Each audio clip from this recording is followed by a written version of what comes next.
একই বছরে রমজান মাস আসতে চলেছে দুইবার, যেখানে সব মিলে রোজা পালন হতে চলেছে 36টি। শুনতে অবিশ্বাস্য শোনালেও এমনই বিরল ঘটনার সাক্ষী হতে চলেছে পুরো মুসলিম বিশ্ব।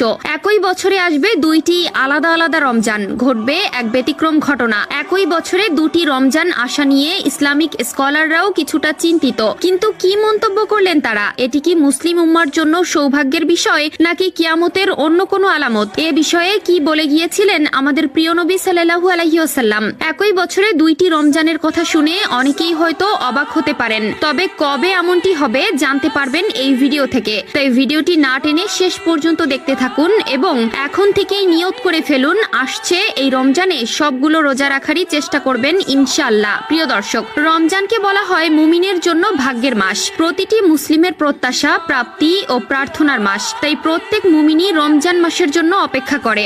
এই মাসটি সমগ্র মুসলিম জাতির জন্য অন্যান্য মাসের থেকে আলাদা, আর নিয়ম করেই প্রতি বছরই একবার করে আসে রমজান। কিন্তু কিভাবে এক বছরে আসবে দুইটি রমজান? ঠিক কবে ঘটবে এমন ঘটনা? এর পেছনে লুকিয়ে রয়েছে এক মহাজাগতিক ঘটনা। রহমত ও নাজাতের বার্তা নিয়ে আসে পবিত্র মাহে রমজান।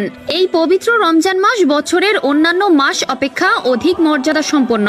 রমজান মাস যে শুধু রোজা রাখার মাস সেটা কিন্তু নয়, এটা আত্মশুদ্ধি, নবায়ন ও আধ্যাত্মিক উন্নতির মাস। আর প্রতি বছরই একবার করে এ মাসের দেখা পায় সমগ্র মুসলিমেরা। গোটা বছর অপেক্ষা করার পর হাজির হয় পবিত্র মাহে রমজান। এরপর ঈদুল ফিতরের মাধ্যমে আবারও বিদায় নেয় এই মাসটি। তবে শীঘ্রই একই বছরে আসবে দুইটি আলাদা আলাদা রমজান এবং রোজা হবে 36টি। 2030 সালে এমনই একটি ঘটনা ঘটতে যাচ্ছে। সে বছর মুসলিমরা দুইবার রমজান পালন করবে। এই বিষয় সম্পর্কে গভীরে জানতে হলে বুঝতে হবে বর্ষপঞ্জির ব্যাপারে। আমরা সাধারণত ইংরেজি ক্যালেন্ডার অনুযায়ী দিন, মাস বা বছর হিসাব করে থাকি, আর ইংরেজি ক্যালেন্ডার সূর্যের উপর ভিত্তি করে তৈরি, যা 365 দিনের। লিপিয়ারের ক্ষেত্রে যেটি 366 দিনের হয়। অন্যদিকে রমজান মাসের আগমন ঘটে ইসলামিক ক্যালেন্ডারের উপর ভিত্তি করে, যেটি আবার চন্দ্রের উপর ভিত্তি করে তৈরি, যা 354 দিনে হয়ে থাকে। আর এই দুই বর্ষপঞ্জির তফাতের কারণে প্রত্যেক বছর কিছুদিন আগে আগে রমজান পাওয়া যায়।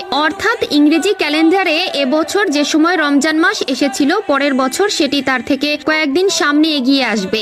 এ কারণেই যদি এবছর এপ্রিলে রোজা হয়, ঠিক পরের বছর সেটি এগিয়ে মার্চ মাসে চলে আসে, তার পরের বছর আরো কিছুটা আগে। মূলত এই দুই বর্ষপঞ্জির কারণে প্রতি 33 বছর পর পর এক বছরে আসে দুইবার রমজান, কেননা তখন এই পার্থক্যটা দাঁড়ায় এক বছরের সমান দিনে। এর ফলে 2030 সালে বিশ্বের মুসলমানদের জন্য একই বছরে দুইবার রমজান পালনের সুযোগ আসবে। বিভিন্ন হিসাব নিকাশের সাহায্যে এমন কথা বলেছেন জ্যোতির্বিজ্ঞানীরা। আরবের একটি খবরে বলা হচ্ছে